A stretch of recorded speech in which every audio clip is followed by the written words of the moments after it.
Uniform civil code को लेकर लुधियाना के शाही इमाम ने भी खोली मुसलमानों की आंखें।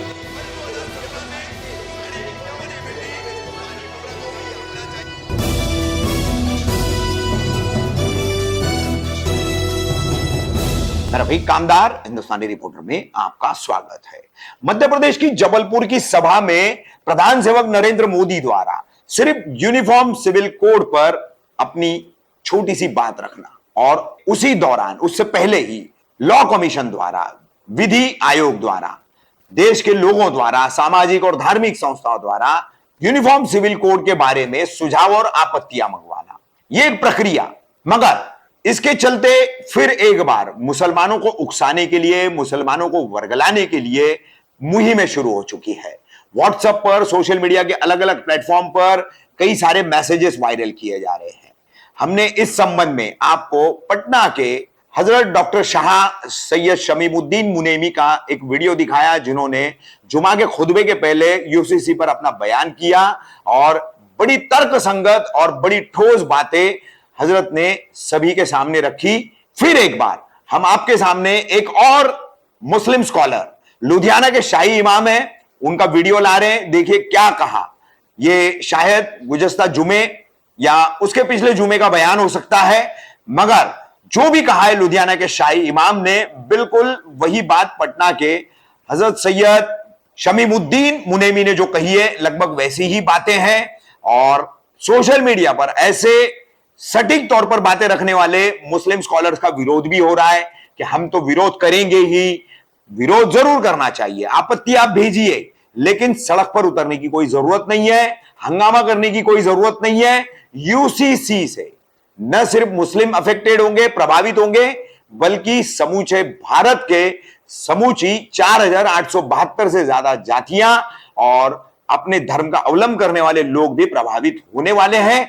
इस बात को मुसलमानों को भूलना नहीं चाहिए। इसलिए जल्दबाजी न करें, किसी भी तरह की प्रतिक्रिया न दे, खास करके टीवी डिबेट पर जाने वाले, टीवी शो के डिबेट पर जाने वाले जो मौलाना है, वो भी इस बात से परहेज करें। चलते चलते एक बहुत ही जरूरी बात आप हजरात से आज करनी है। हो सकता है कि मेरी इस गुफ्तगू से मुल्क में कई ऐसे लोग हों जिनको तकलीफ महसूस हो, लेकिन गुज़िश्ता 10-15 दिनों से सोशल मीडिया पर, अखबारों में आप हजरात ने सुना होगा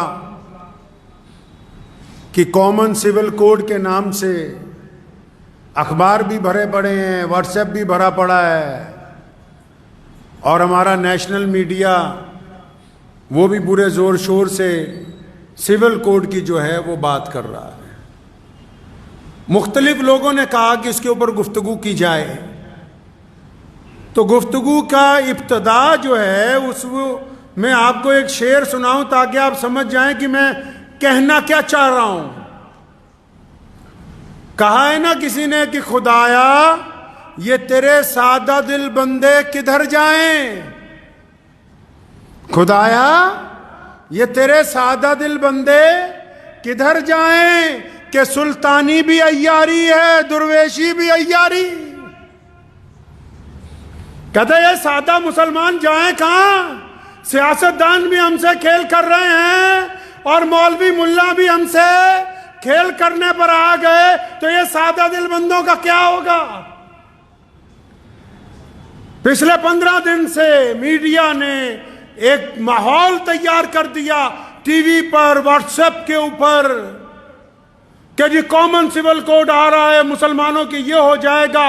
और बड़े बड़े लोग इसमें, गिनती के चंद मुखलिस लोगों को छोड़कर बड़े बड़े लोग इसमें आ गए मुसलमानों की तरफ से कि ऐसा होने वाला है, वैसा होने वाला है। कोई मुसलमानों को डरा रहा है, कोई मुसलमानों को उकसा रहा है, कोई मुसलमानों को धमका रहा है। अरे अल्लाह के बंदे, करना क्या चाहते हो, क्या बताना चाहते हो कौम को।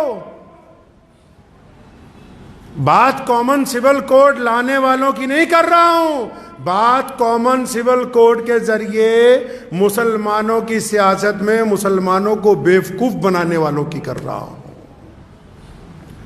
ऐसे लोग, अगर कोई परेशानी आ जाए, दुख आ जाए, तकलीफ आ जाए, तो अपनी मीटिंगों में कहते हैं कि हमारा ताल्लुक तो निकाह और तलाक के मसलों तक है, और अब मुसलमानों का नाम लेके कॉमन सिविल कोड के जरिए पूरे मुल्क में एक माहौल बना दिया कि देखो जी मुसलमानों ने तो कहा ये कर देंगे, मुसलमानों ने तो अभी कुछ भी नहीं कहा, ये सिर्फ वही लोग कह रहे हैं जो अलग अलग सियासी पार्टियों की बी टीम बनी हुई है।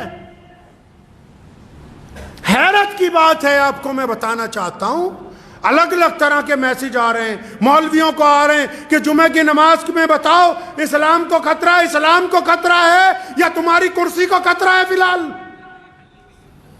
जो पिछले 75 साल से मुसलमानों के सौदे करते आए हैं उनको खतरा महसूस हो रहा है कि इस्लाम को खतरा महसूस हो रहा है।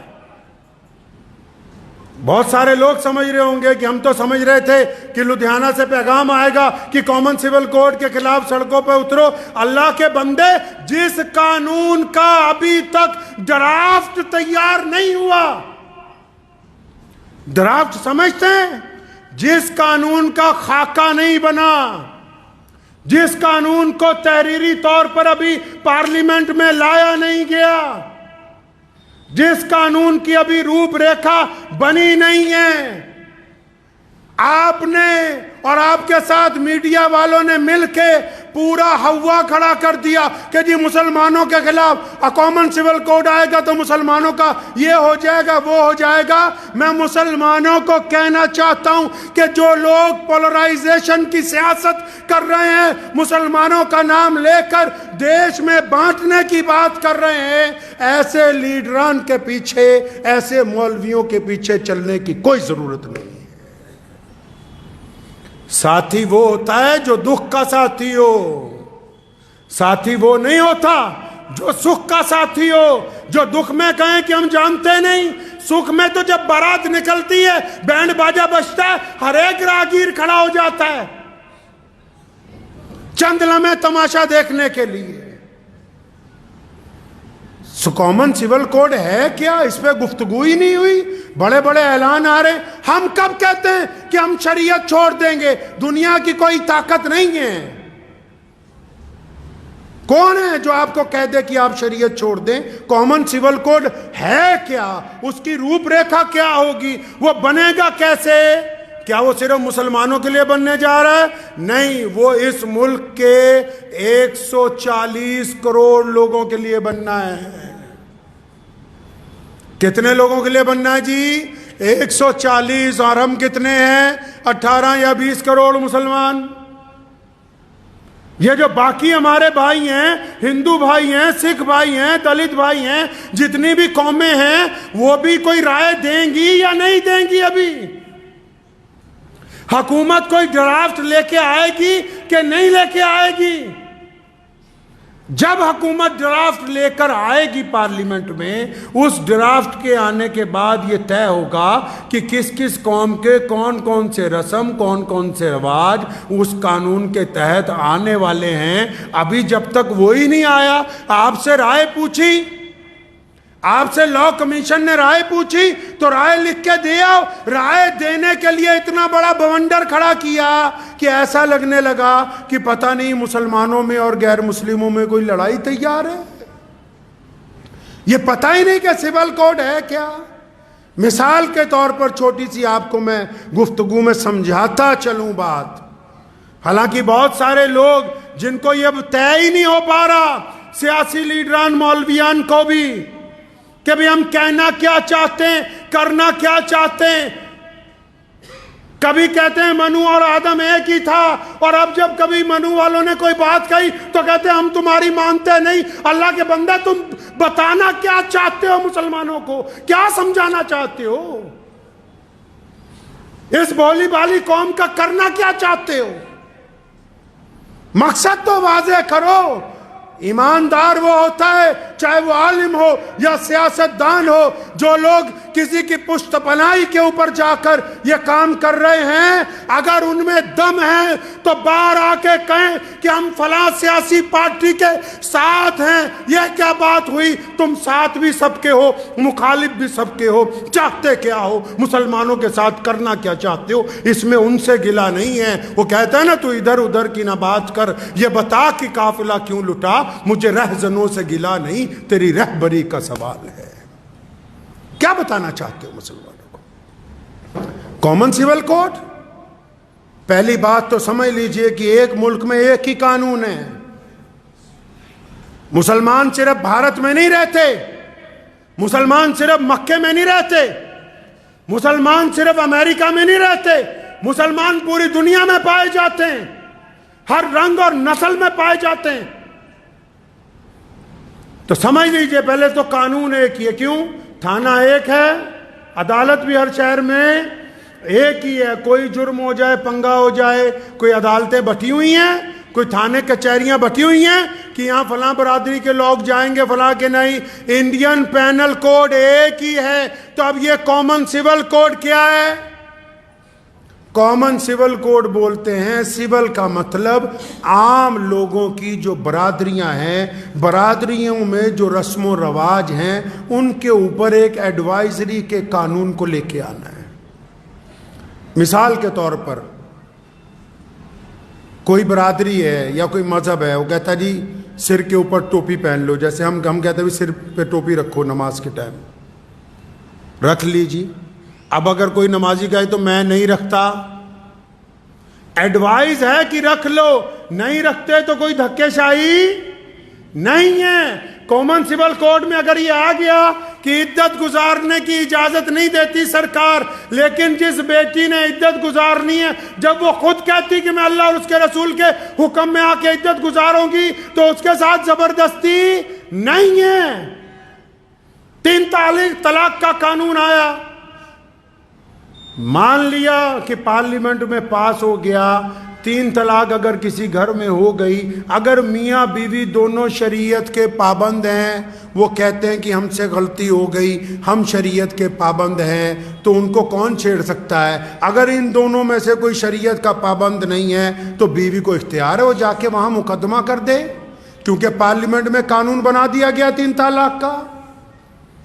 जो सिविल कानून होते हैं वो इख्तियारी होते हैं कि वो इख्तियार किए जाएंगे या इख्तियार नहीं किए जाएंगे। लेकिन यहां मसला यह है कि कानून अभी आया नहीं, कानून का ड्राफ्ट अभी पार्लियामेंट में नहीं आया, कानून का भी रूपरेखा तैयार नहीं हुई। मीडिया वालों ने उसका बवाल बनाया, हमने उनका साथ देना शुरू कर दिया।